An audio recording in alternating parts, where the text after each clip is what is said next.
adalah petunjuk bagaimana cara siswa untuk mengerjakan soal ASTS. Yang pertama, seperti biasa, masuk ke aplikasinya dan login seperti biasa untuk masuk ke dashboard aplikasi. Setelah masuk ke aplikasi, silakan ke menu ASTS 2025, lalu pilih jadwal ASTS. Di sana terkumpul jadwal-jadwal untuk ujian selama seminggu, dan untuk memulai ujiannya adalah di situ ada tombol yang berwarna hijau, artinya sudah siap untuk dimulai. Sedangkan yang tombol off itu belum waktunya ujian. Ini adalah tombol tes masuk. Apakah kamu siap memulai? Ya, mulai tes. Nah, loading sampai sini. Ini nomor 1, berdoa, baca soal dengan teliti. Layar soal harus selalu terbuka ya, jadi tidak boleh tertutup, karena kalau tertutup dianggap curang. Soal minimal 50 untuk mata pelajaran normal, untuk 40 mata pelajaran matematika. Pertanyaan pertama yang harus diisi adalah pilihan kelasnya. Silakan diisi kelas berapa, lalu klik next atau berikutnya. Selanjutnya nama dipilih juga.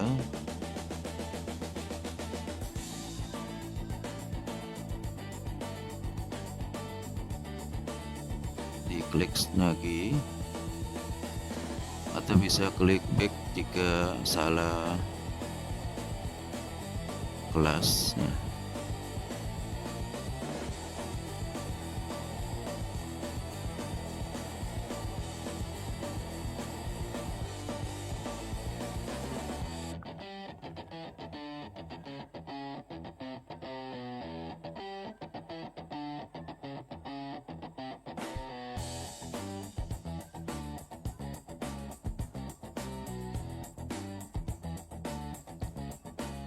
Setelah pilih nama, silakan klik next, maka siap mengerjakan soalnya. Soal pertama adalah soal jawaban tunggal, yang jawabannya itu hanya satu yang benar. Jadi siswa membaca soal lalu memilih jawaban dari 4 pilihan.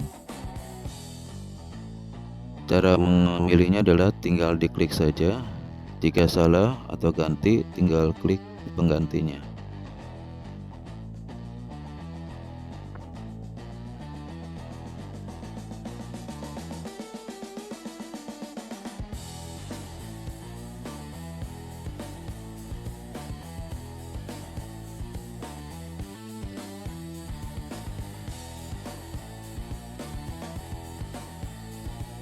Ya, soal ini berjumlah 20 nomor, jadi harus dijawab semuanya.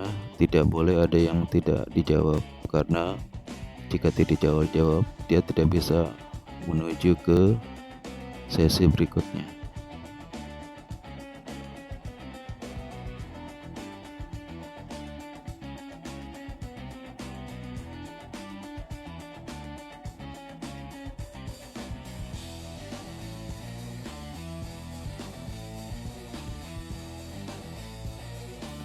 Ya, di bawah ada tombol next untuk ke sesi berikutnya.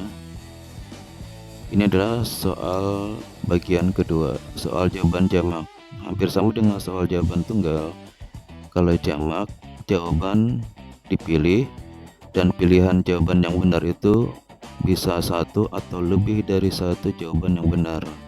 Cara menjawabnya tinggal dipilih mana yang benar-benar. Sekali lagi, bisa satu, bisa dua, bisa semuanya dipilih. Jadi tinggal dipilih atau dibatalkan.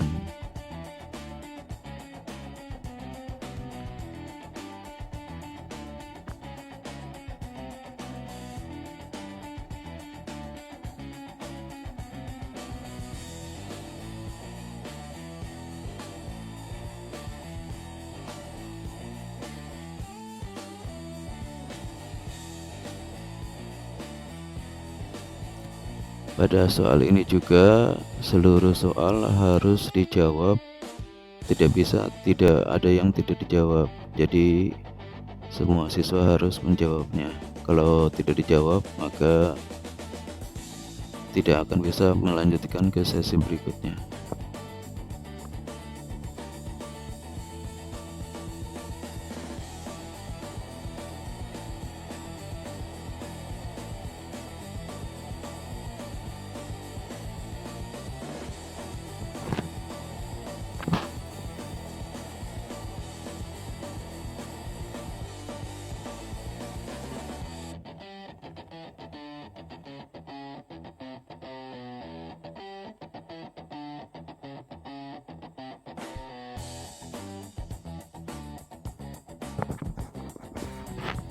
Dijawab seluruhnya sampai paling bawah. Soal ini juga berjumlah 20 soal. Sampai baris terbawah ada pilihan tombol next atau berikutnya untuk ke sesi berikutnya.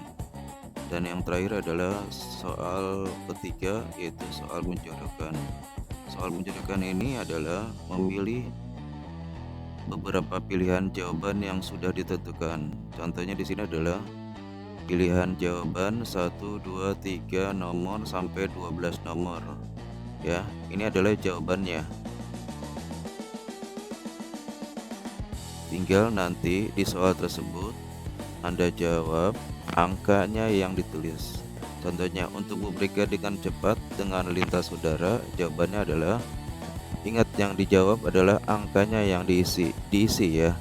Angkanya diisi, diketik. Yang diketik adalah 1 atau 2 atau sampai 12. Jadi hanya ditentukan 1 sampai 12 saja. Ini sih contohnya di sini adalah jawabannya nomor 5. Yang kedua nomor 11. Jadi silakan pilih jawabannya sudah ditentukan, tinggal di nomor berapa soal tersebut jawabannya. Jadi diketik angkanya.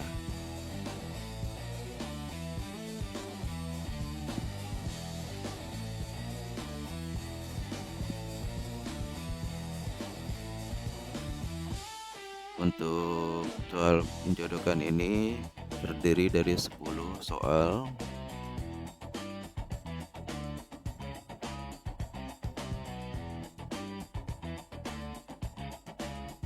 Nah, contoh di sini adalah soal jawaban yang salah.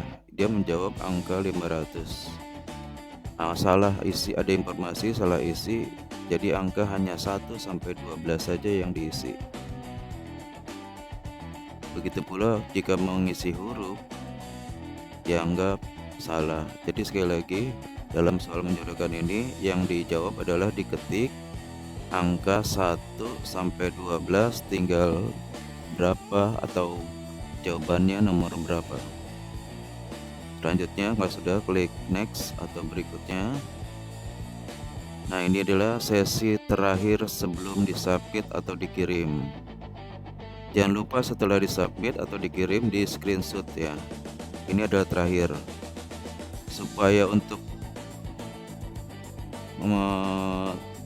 salah memilih nama, di sini silakan isi nama ibu kandungnya. Harus benar nama ibu kandungnya ya.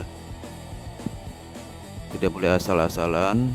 Takutnya ketika pengisian data pertama, pemilihan data pertama itu salah memilih, maka bisa dilacak dengan nama kandung di sini, nama ibu kandung. Nah, setelah diisi nama ibu kandungnya, terakhir diklik submit. Inilah terakhirnya. Jangan sampai lupa klik submit. Ya. Nah, inilah, silakan di screenshot jika ini sudah selesai. Jangan diklik view akurasi atau yang warna tombol yang di sini. Jangan, nggak usah diklik. Selesai sampai sini, jangan selesai dulu, maka langkah terakhir adalah klik selesai yang ada di tombol aplikasi e-absennya. Nah, setelah ini apakah Anda sudah yakin dan sudah kirim? Jika no, maka akan kembali. Jika yes, maka akan kembali ke login. Itulah terakhir atau selesainya tuntasnya.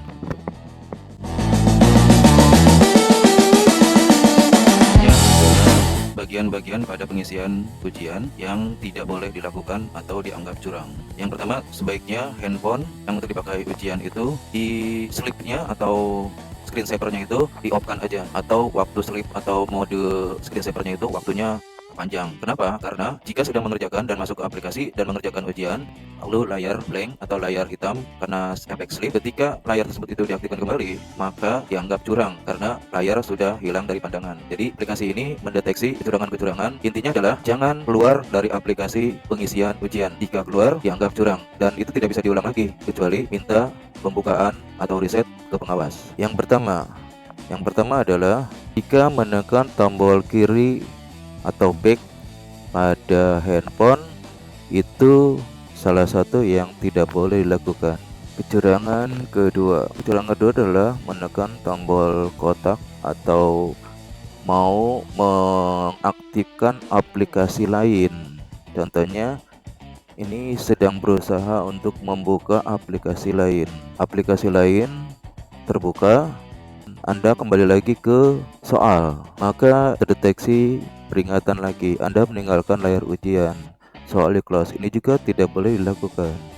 Yang ketiga adalah yang dianggap curang oleh sistem adalah menekan menu lalu refresh, dan soal akan keluar ketika Anda coba untuk masuk kembali ke dalam aplikasi dan lihat Anda masih dalam posisi sedang ujian, jadi tidak bisa masuk kembali dan itu harus di-reset oleh pengawas.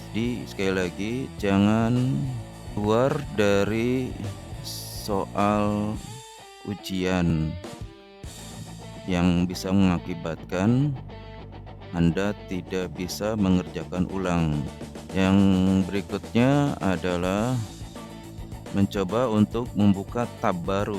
Contohnya, siswa membuka tab Google, dia berusaha untuk mencari jawaban lewat chat GPT, dan ketika kembali dia ke soal, halaman layar soal, maka dia terdeteksi curang, hingga aplikasi harus di close dan kembali lagi ke login.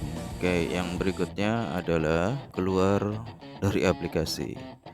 Tentu saja ketika sudah masuk ujian lalu keluar aplikasi, contohnya mencari searching lewat Google, lalu setelah tahu jawabannya dan kembali ke soal jawaban atau ke lembar ujiannya, maka ini pun terdeteksi. Jadi lebih baik siswa fokus ke mengerjakan soal saja, jangan kefokus untuk mencoba mencari jawaban-jawaban yang tidak diperbolehkan. Itu saja, terima kasih, semoga bisa dimengerti.